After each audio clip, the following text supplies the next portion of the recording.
Can I be stoned? Can I be high? Can I be blazed? Can I be dazed? Can I be real? Can I be real? Can I be real? You can pull it to the kick back. We got what you want in here. All the drinks is colder than my ex's pussy. You can seal that. Boy, who do you know in here? Don't know what you with your girl instead. She wanna, I'ma hit that. Come on, marijuana. All these niggas wanna smoke. You can sell it if you wanna. You can flip that. Baby, you relax and go kick back. Baby, you can pull it to the kick back. What up, y'all? This is Canna Be Real, the podcast where we talk about all things weed, edibles, all the things, man. We are live at the Lincoln Lodge podcast studio in Chicago. My name is Kadeem, a.k.a. the Bama Burner, a.k.a. Big Loud Never Silent. And then I'm joined with my co-host. I am Kells the Comic, a.k.a. Still just Kells the Comic. Boo! We want something new, Kel. No, man, we gotta keep it consistent. Like, you got the flair, I got the hair. Like, that's what we gonna do. You like that? You got the flair, I got the hair. Shout out to my stylist. So good to see you. How is life? Good to see you. Everything is good. I'm like 20% high right now. So yeah, only 20%. That's a only little low for you, Kel. It's a little low. I was expecting a little 50. I was trying to be professional and shit. So like, trying to be out here, be real, be a podcaster. Okay.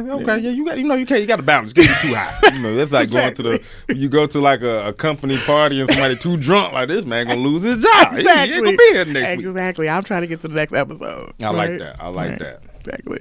So how are you doing? I'm good. I'm high off life right now. A lot of good things are happening. Just enjoying. Whatever life throws at me. I need to be at least 30% high. I need to be at that point. Okay. So I have a question though. Mm-hmm. Let's talk about that jacket. You can we talk about the jacket? Look, can we talk about the swag? About the Lincoln Lodge drip? Can we do the? Yes. And also shout out to the Lincoln Lodge where we are filming this podcast and they help produce and pub. Shout out to the Lincoln Lodge. Shout out to one of the best producers of podcasts in the city. We love you.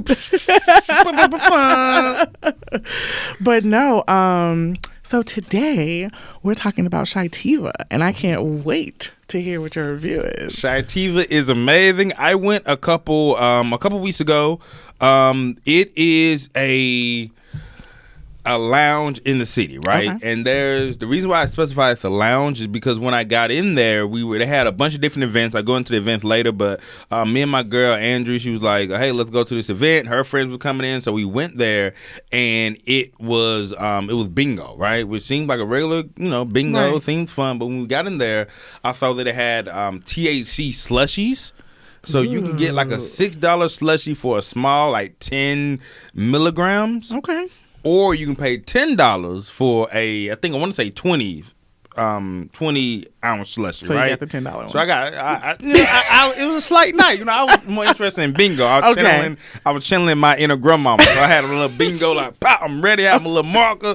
I'm gonna win some today, right? Okay. So I got a quick little $6, 10 milliliter. But it was cool. Had a really good time. They messed me up. I ain't gonna lie. I was feeling bingo. I ain't never been that much into bingo. I was like, why am I swaying back and forth like this? It was a good time, but then I also noticed when I was getting the slushie, they had THC, right? So I was like, this is weird. Knowing what I know about dispensaries, right? You can't showcase that, and you can't have events in the dispensary, right? So I was a little bit, trying to figure everything out, but because they specify it as a THC lounge, they're able to do a lot of those things. So yeah, it was cool. Let me get the Addy real quick because the address. So the name of the spot is once again THC by Chitiva. Okay. It's located in 1948 West North Avenue, and it is a lounge / cafe.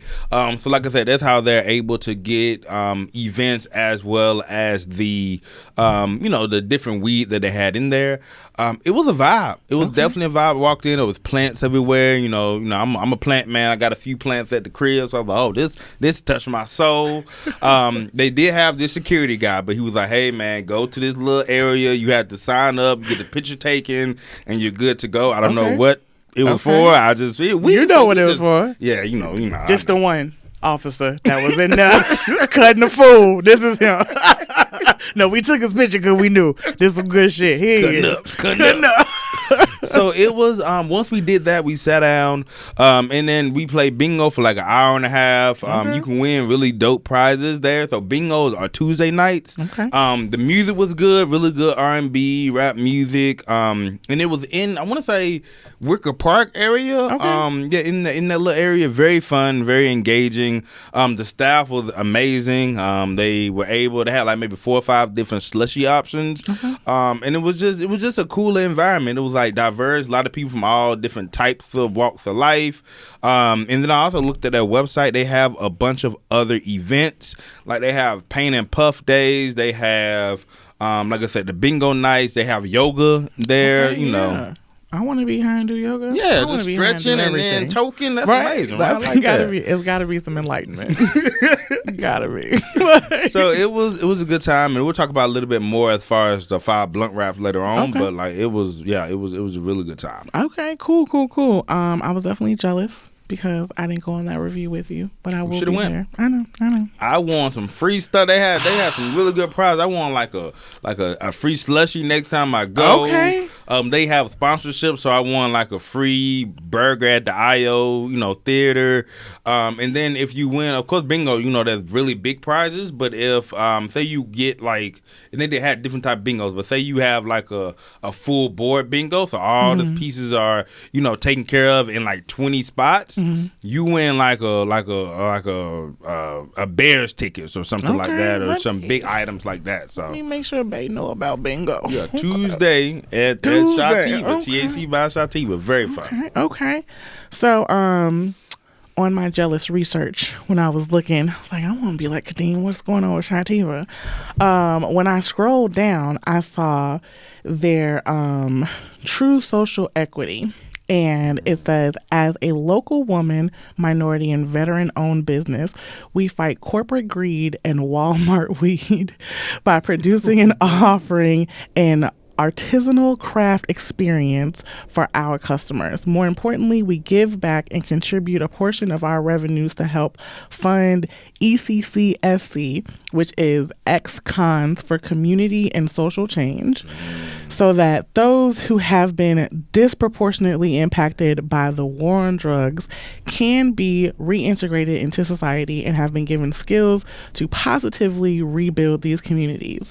And I was like, I will buy a slushie for that. Yeah, right. That's beautiful. Just knowing that you're getting money, but making sure the money goes to disenfranchised community that were impacted by, Right. we'll get into it today, the war on drugs. Absolutely. So, first of all, I found out that you know a lot about the war on drugs. I dabbled in some of my research back in grad school. I did a lot of education for how do incarcerated people still get go through education, right? As far as post-secondary correctional education programs, which ties hand in hand with the war on drugs, because we're going to get into all the history, but in 94, when the crime bill was passed by Clinton, it made it so incarcerated people could not get the Pell Grant, right? Which essentially cut pretty much all funding for those people. And now it's coming back. I was doing a lot of nonprofit work and organizations at the University of Illinois Urbana-Champaign that were supporting these people, going inside, teaching, college level courses. It's called Education Justice Project. Amazing work that they were doing in Champaign. But yeah, that's essentially how I kind of learned a lot more on the war on drugs outside of, family, being impacted and things like family and friends being impacted and things like that. Okay. Unlike you, all I knew about the war on drugs was American Gangster with Denzel Washington, right? That's a good intro. That's right. Like a course right there. Okay. And I just knew the phrase, right? And then Snowfall just came out, and I was like, that's got to be a war on somebody's drugs, right? That's it. Frank Lucas back in the American Gangster, right? You call it blue magic, you call it red magic, bro. Yeah. It's a brand. Classic. It's a brand name. Okay. I stand by it. So I'm like, okay, let me educate myself. one thing that I found out, even though this won't be posted on this day, we're recording this on June 14th, and June 18th, 1971 is when the term war on drugs was coined. So it will be 52 years and 4 days that this thing called war on drugs was a thing. So I thought that was interesting. And for people like, what are they talking about, war on drugs? The war on drugs is because it's still currently. Still ongoing. Yep. It's still going. Okay. It is an effort in the United States since the 1970s to combat illegal drug use by greatly increasing penalties, enforcement, and incarceration for drug offenders. The war on drugs began in June 1971, like I said, by your boy Nixon. Okay. Yeah. And the interesting part with that is there was a precursor to the war on drugs, right? So think about the FBI, right? So J. Edgar Hoover back in the day when what's my Lady Day, Billie Holiday, right? Billie Holiday, there's a really great Netflix, or it might have been Hulu story about her with Andra Day, her life story. But she was the first person that was really impacted by the war on drugs because of it was termed a morality issue, right? This isn't something just people can do. And thinking about it during the time when it was big, right before the 70s, the 50s and 60s, when civil rights movement was going on, when black people were getting their rights. So it was already a morality issue of how can we get these people that we really don't want in our spaces. We attack their recreational uses, right? So we attack what they were doing and criminalize that to the point where we can get them out of society, lock them up. And I think that was a really big precursor. If you look at what happened to Billie Holiday, her whole life, and how the FBI really targeted her, and that's how J. Edgar Hoover really got his start, by really enforcing penalties against her, how that segued into the war on drugs. So yeah. That's insane. That is insane. Also, what I think is interesting is the use of the term drugs, right? Because when I think of drugs, I think of crack, I think of cocaine, I think of heroin, I think of needles, I think of crackheads, I think of like the big ones. Meth, like I think of all of that shit. And ironically, the opioid epidemic didn't start till the 90s, like the 80s and 90s. So they were literally just talking about weed. And it literally is like you said, we are trying to target these people because it looked like they had a lot of fun smoking that weed. Had a good time. Go to jail. Yeah. Why? Because if you go back to those ads back in the day, the ads were high key racist, right? Like you smoking with this black guy, he gonna touch it, he gonna touch your white daughters, he gonna do all this stuff because he's off the weed, man. Like Stephen A. off the weed.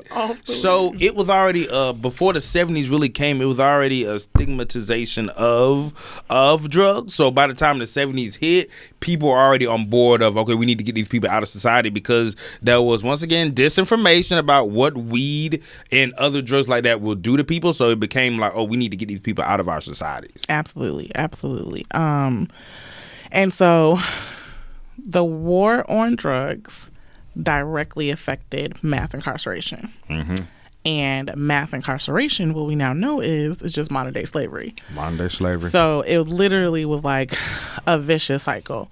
And so part of even the mission with the podcast that we're doing is not only to highlight these different places, but to highlight specifically minorities and people who have been disenfranchised by these ridiculous laws, right?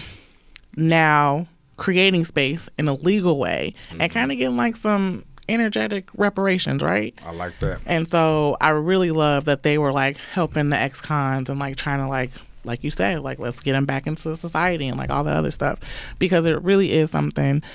One, this is not the first episode or the only episode where we'll be talking about this. It really is an issue because it's like still people in jail like, I had 2 dime bags and I ain't seen my family in 20 years. And it happened. And it's at this point it's the legality of it all, right? It's not even this people doing it anymore. It's a whole system that was built up, 20, 30 years ago, right? In the 70s, there was only 300,000 people that were locked up, right? If we fast forwarded to today, there are 5 million people that have been impacted by the legal system, right? When you talk about the 2 million that are currently, 2.3 million that are currently incarcerated, people on house arrest, people in jail, not to mention the kids of incarcerated people, the loved ones of incarcerated people, right? So, there's a lot of stats that people already know, right? Like America's 5% of the population in the world, but 25% of its prison population, right? So when you really look at those numbers, like this idea that in order to get undesirable people out of the system, out of the society, you have to lock them up, right? And that goes hand in hand with the boom of the prison industry, the boom of private prisons. So now you have, I just opened up a prison. I need 10,000 people in order to get the profit. The states have already connected with these private prisons. So now I almost have to create criminals in order to get them to fill up to make my profit back. So yeah, that's literally insane. Also, what I thought was insane as I'm like just Googling, trying to find fun facts, one of the little pop-ups was like, how much does the war on drugs cost? And I was like, that's a great question. How much does it cost? Enforcing the drug control system costs at least $100 billion. Billion with a B. Billion with a B, like baseball. $1 billion a year. Federal spending in the United States alone totals around $15 billion annually. And according to one estimate, state and local drug-related criminal justice expenditures amount to $25.7 billion. This is just billions of dollars. And so this brings me to my next point, right? So I made the joke about American Gangster and Snowfall. But what I see being publicized, whether it's fiction or nonfiction, is the government is like, drugs are bad. Don't do drugs. Don't sell drugs. But these drugs over here cost this amount. You can pick it up from me here. And they are literally facilitating the drugs, but saying don't use the drugs. How does that work? Exactly. Brokering a deal where you're getting money, but also making criminals, right? Especially these undesirables, right? These quote unquote undesirable neighborhoods, right? So you can use the case study of Snowfall, one of the best shows for the past 6 years, right? The fact that it's that duality of what America is, right? I don't want to get too political, but it is like this idea of, we're this perfect society, and anyone that deviates from that is a criminal, especially with drugs. But, you're trying to fight an illegal war. In order to make money off of that war, you take the product of these, third world country, Nicaragua, for the example of Snowfall, using their main import or main export, which is cocaine, putting it into the black communities, making crack, destroying hundreds of thousands of people in the process. We're still feeling that generational thing of today. Absolutely. And just watching it play out while still arresting these people based off the drugs that you're putting into the communities. It's crazy. It's insane. And I just, how's that work? Where's the money go? Like, I can't get reparations, but y'all got billions of dollars to fight something that y'all perpetuating. Exactly. Make it make sense. It's almost like that, we always talk about history, right? Like I said, a big fan of history, low-key nerd, as Kells calls me. But I think it's really true. If you follow where things have been, you'll see where you're going, right? Like when you're talking about the 1700s, right? 1800s, who built the country? Black people. When you go to the 1970s up until then, when you're talking about America, fighting wars, America always fighting wars and things like that, who is really paying for that? Black communities through, the war on drugs, right? You got to get the money to fight Russia and other places. That's how it usually goes. Okay. So I just thought about this. What would be, because clearly there's still a war on drugs, right? Even though there's these little spaces for legalities, there's still very clearly no, I won't send your ass to jail, right? What does a happy medium look like? What do you mean happy medium? Of no, there's not a war on drugs, And like also smoking weed. Like I think it's starting. You know, a lot of people have been taken out of the judicial system since the war. Since weed has become legal in a lot of states. I would love to see everybody, like a mass exodus of people just walking out in the streets that are, you know, dealing with drug offenses. But I think a lot of it goes down into what is the purpose of prison in our society, right? Like you have to think about that, really get deep down into that conversation, because, you know, there's other countries that see, you know, criminality as a societal issue, right? If someone doesn't have enough food, doesn't have enough education in order to further their life, to really get a job in order to provide for their family, what is the alternative, right? So if you look at it, there's different ways you can look at it. Oh, that person a criminal, or is the societal criminal, right? You have to look at who has access and resources. So a lot of it is trying to figure out what is America's place in that. For so long, it was something where it was a punitive, right? If you do this, you're going to be punished by doing that, right? There's other ways, restorative justice, where it makes sense to include, you know, not only necessarily looking at what harm was done, but what has society played a part in that criminality to be there, right? Absolutely. So I think of it as restorative justice. There has to be a process where if a wrong is committed, how do we make sure this person is brought back into society and being able to enjoy life after they, you know, finish, you know, whatever serving time, even in a serving time, right? That's a punitive process, right? You know, there's, you know, you don't get access to anything when you're in prison, right? I would love to see, you know, like the work that I was doing with post-secondary correctional education, right? College and prison programming. Why can't that be more of a mainstay in supporting people? Because even after people leave the judicial system, there are laws set up where you aren't able to, you know, win, right? Absolutely. Like I was listening to a podcast a couple of days ago, and there was a guy talking about, you know, there's so many laws that you wouldn't even think about that goes back into recidivism, right? Which is a person, recidivism is basically the likelihood of a person, you know, going back to jail, right? Or going back to prison, back into the legal system.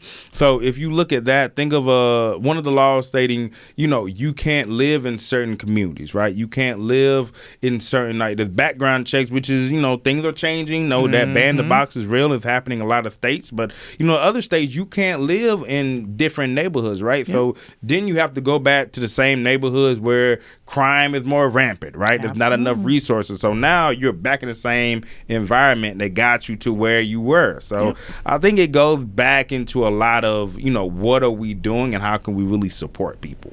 I think I know how to win the war on drugs. Talk to me. Tell everybody to do drugs. Think about it. First of all, me personally, never touch the stuff because I've seen a crackhead before. I don't want to do that. You see this? He did drugs. I don't want to be like this man. That's a good indicator. Right?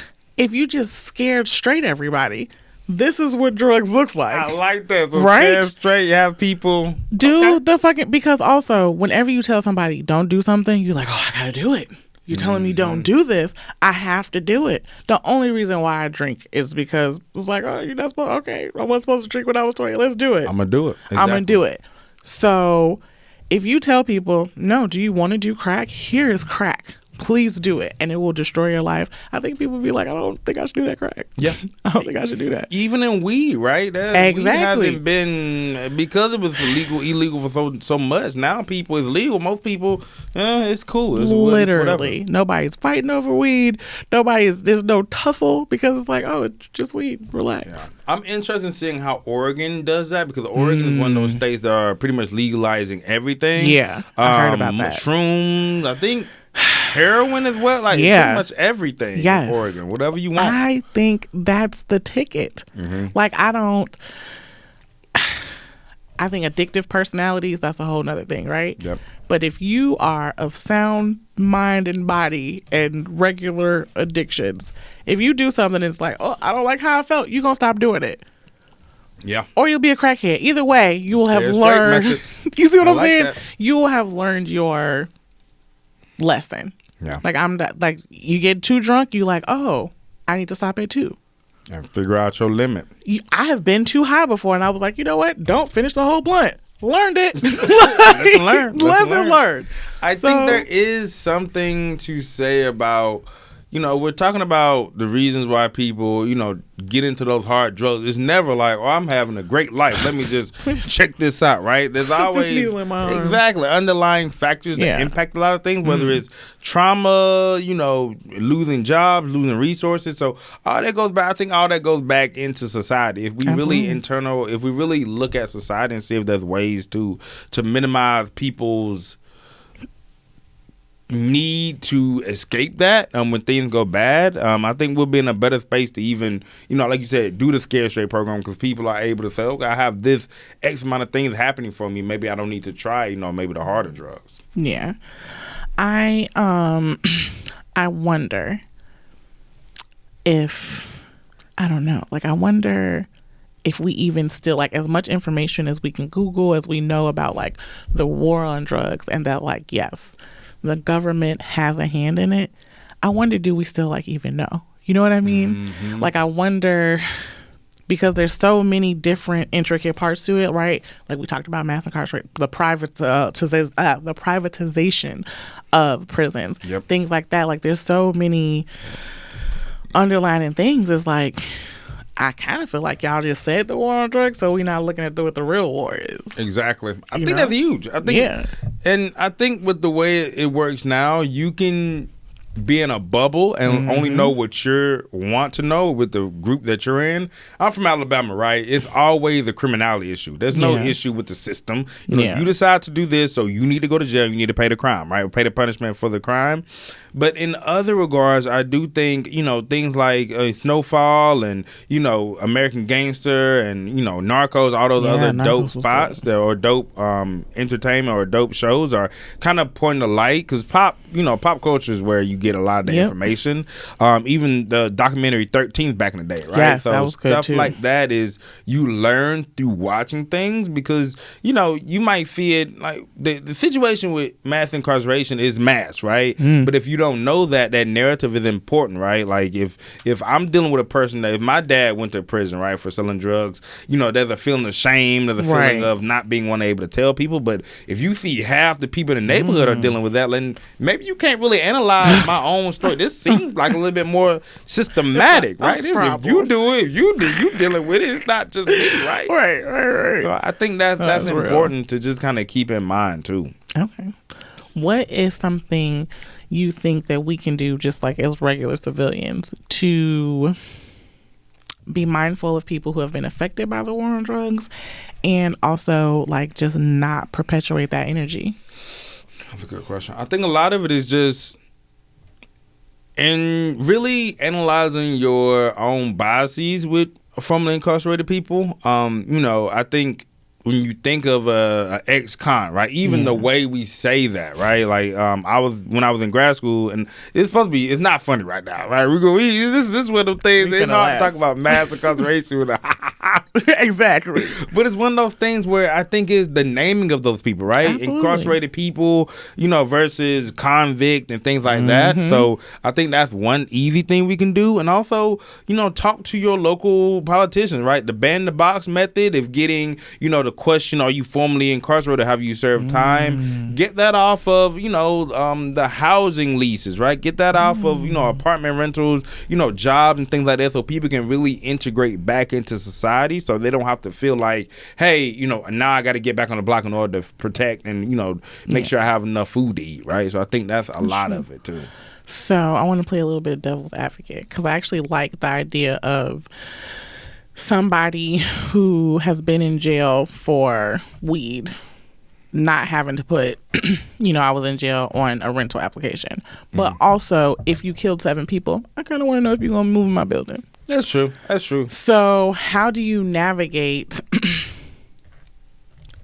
those fine lines? Is it just okay, if it's just weed, then we're going to schedule these down?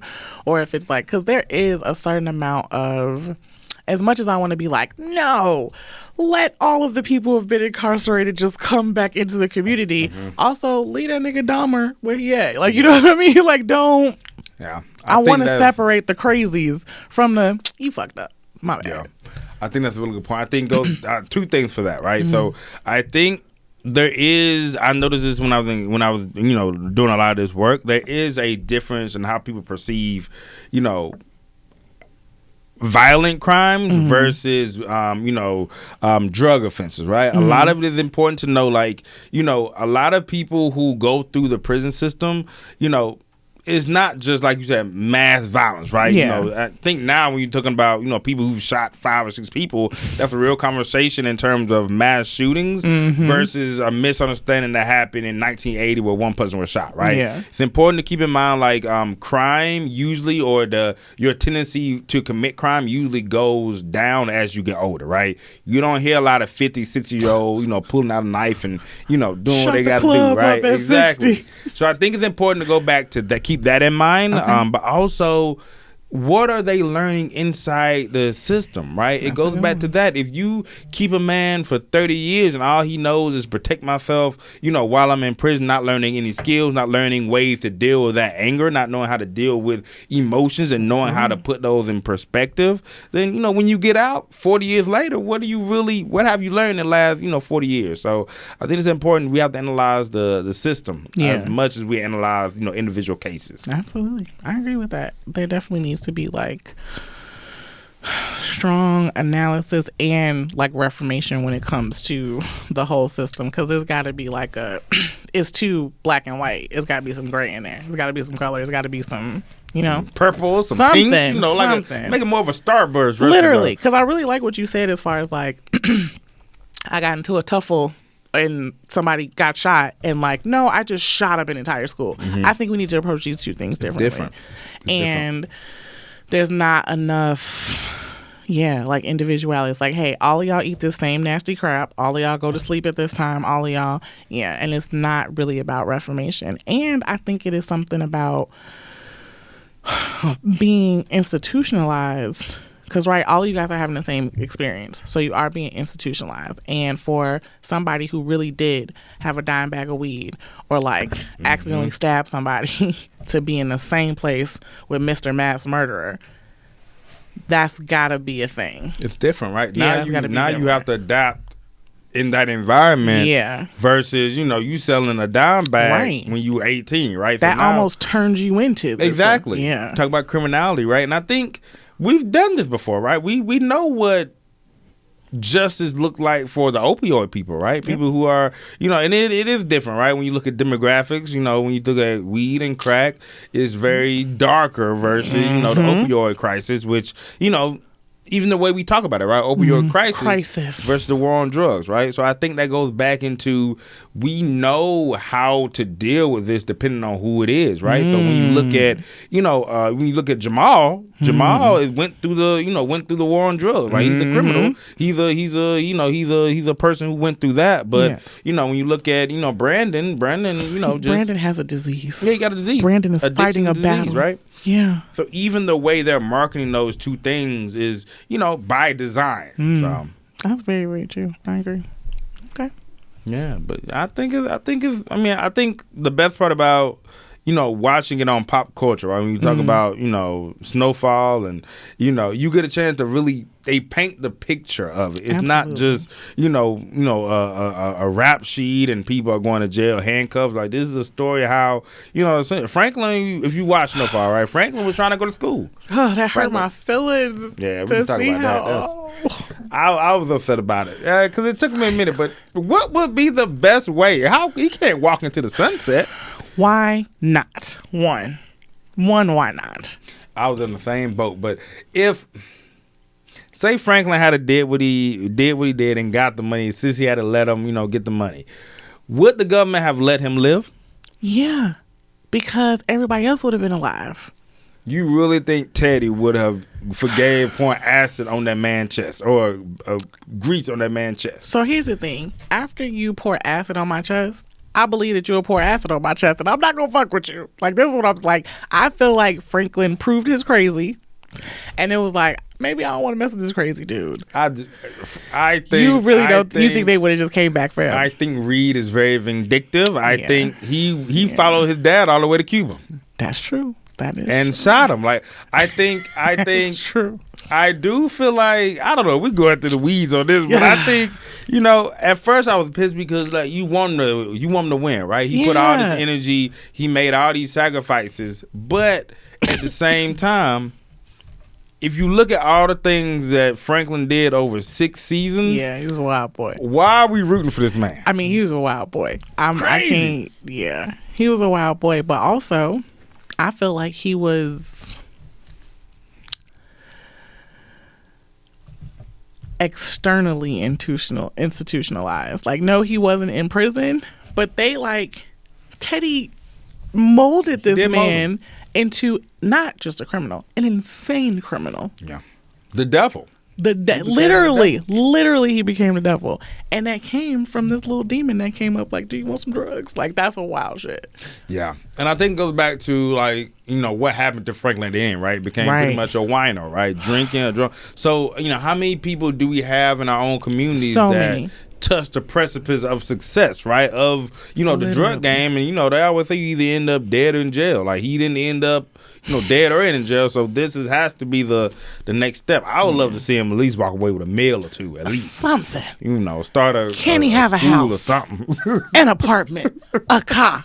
He ain't got flip flops. We gotta do him like that. A dirty wife beater. He didn't have no sleeves, bro. We can't give Franklin some sleeves. Give him a sweater. Like, that's how we got him out here. Just dirty. What? They did. Yeah, I agree. It took a minute because that hurt my heart. Hurt my soul. I'm like, why would we do it? He was so. When Jerome got, like, I knew. He's gonna become a Snowfall podcast. Listen, right? Tune in next episode.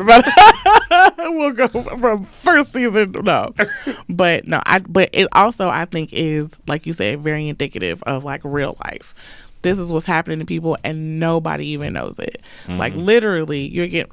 My parents were drug dealers, and nobody even knows it. You know what I mean? Mm-hmm. It is wild.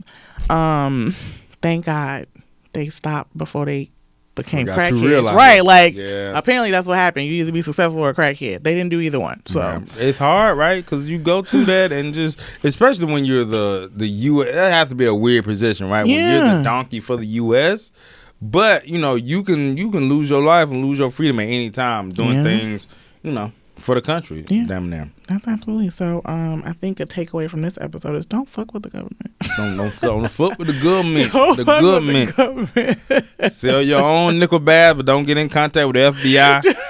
Don't be Franklin Saint.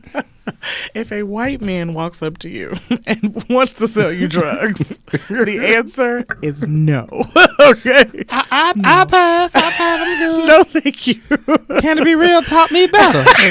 Yes. This is the knowledge that we want to get to the people. White man, suit and tie, selling drugs equals no. Let's say, there we go. Unless you wearing a poncho, I don't trust you. Exactly. I need you to not have on shoes. That's a flip-flop. What? We got to be in a festival, and you got to be dirty. Okay? If you too clean, I don't want your drugs. Okay? I want you to be like, bro, I got this. I trust you. I trust you, Brad. Exactly. Where is magic, man? Exactly. Got to have a poncho. Got to have a ponytail. Ponytails and pot. What? With greasy skin. Like, that's the only way I trust you. Because you don't take care of yourself. Because you selling drugs. Exactly. You want to hustle. You want to grind every day. Every fucking day. I'm here for that. No. Okay. We actually came up with a new way, or a more defined way, to get to our 5 blunt wraps. Would you like to explain to the people what our new 5 criteria are? I got you. So we came up with this method to really critically as well as accurately really I guess judge or review the companies and companies as well as you know, drug related I don't know what I'm trying to say. The cannabis industry. Cannabis. Yeah, and the people who be doing cannabis. In the sense right now. We've been talking about some dark stuff. I got it to remove. This is messed up. He like, what are we doing? Is this about weed? I have to bring it back, kid. That's a wild transition. People getting locked up. Franklin Saint, guilty or not, dead. You over there tense. Review. Review. we're reviewing the justice system. I'm about to become Cornel West. You see, brother, this is what we got to do in order to change the system. That is hilarious. All right, so the blunt wraps, right? Yes. This is how we judge the Canna industries that we're reviewing every week. So the first criteria, customer service, right? Yes. If you out here, good weed, but you spitting in my face, breath stank, saying rude things to me. No, I don't want to be a part of that industry, right? I don't want to be a part of this area. Before you sell Kadeem weed. And smile. Brush your teeth and smile. It's nasty. We also are judging based off of pricing, right? Yes. As far as the amount, you don't want to spend an arm and a leg trying to get an eighth, right? Range of selections. Yes. Like I said, I don't want just gas. Give me different types of strands of weed and different products. That'll go a long way. We also are judging the vibe, right? Yeah. So vibes are the look. Is it clean? Is it Instagram worthy, right? Yes, Can I take a picture and get over 100 likes? That's how I judge it. If I can't, the vibe might be off a little bit, okay. And then lastly, my favorite one, the funk meter, right? What is that originality? Put a little funk on it. Put a little pizzazz on the shit, right? I like a little seasoning on it a little bit. So what is the originality factor that makes me feel like, is this a fun, safe place for me to be a part of?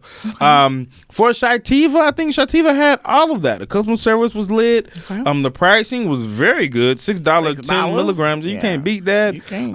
The range selection, they had maybe 5 or 6 different types of slushies and like 8 selections of cannabis products. The vibe was cool. They had like a little they had some greenery. Like I said, I'm a fan. I'm a fan of the flowers and the different plants and things like that. The funk meter was pretty dope too. So I would give it a 4.8. Okay, a 4.8. I like that. It's pretty high. I mean, if you come over my house and play bingo and smoke weed, you better give me a 4.8. Yeah. Okay. Bingo. I got a little prize from them too. So I won my first bingo game. Okay. Oh yeah, that's and definitely people real nice and clapping. I was mad when people kept winning. Like, give me something. I'm about to snatch some off from my flip a table, low key.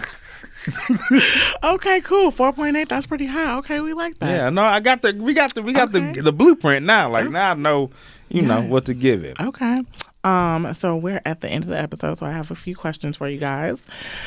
The first one is, have you or someone you've known been affected by the war on drugs?